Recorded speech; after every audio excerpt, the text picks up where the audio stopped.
But breaking news here at 5 as Arizona deals with record-breaking heat. Both APS and SRP now asking you to conserve energy.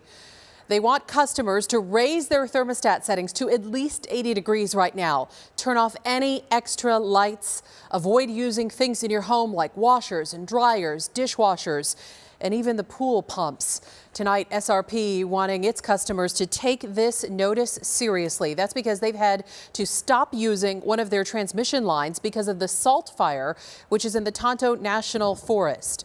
Joining us now on the phone is Scott Harrelson. Scott, thank you for taking time for us. What is the likelihood we'll experience brownouts or blackouts? How would that work?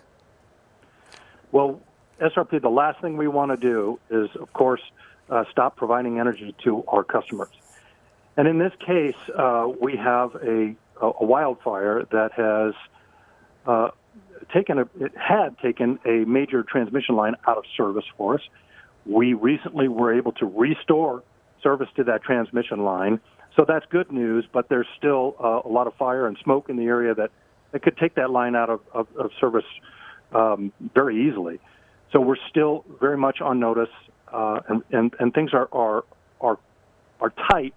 But at this point, we are working to prevent any type of a rotating outage for our customers. If we did have to have a rotating outage, would we get any kind of warning, or would we have any notice that this is about to happen for our neighborhood?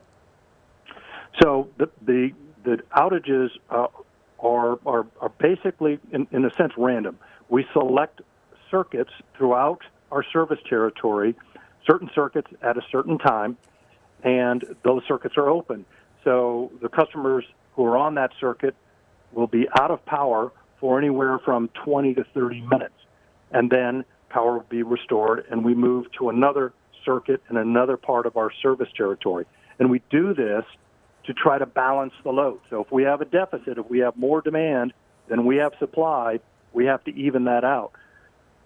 If we happen to be one of those customers in the 20 to 30 minutes, what things do you suggest we also do around our homes? I know often when there's an outage from a storm, we say don't open a refrigerator or freezer unless it's necessary to let some of that cold air out. What types of precautions around our own home should we be taking if this happens in our neighborhood?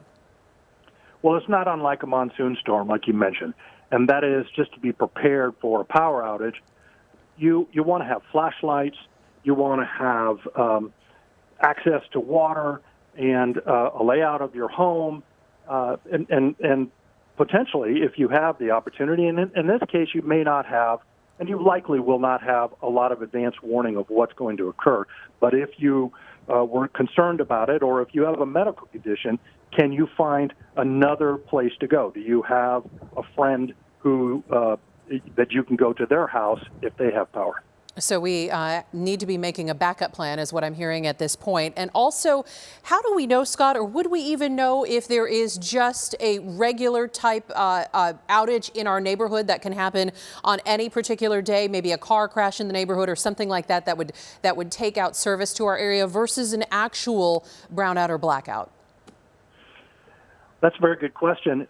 We do have an outage map on srpnet.com, and that outage map would likely indicate what if you are experiencing an outage, what type of an outage it is. In other words, if it was planned because we had to make a repair, or whether it was related to a storm, or in this case, a rotating outage.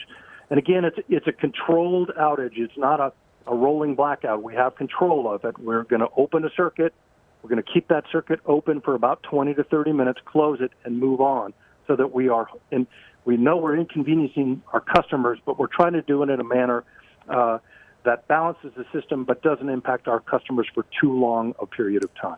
All right, we will stay on this, and we appreciate you taking time to update our viewers. That outage map, always very helpful, worth pinpointing on your cell phone as well, just in case power goes out and you do not have access to a desktop computer. You can see the size and scope of that outage on that map as well. Scott, thank you for taking time for us.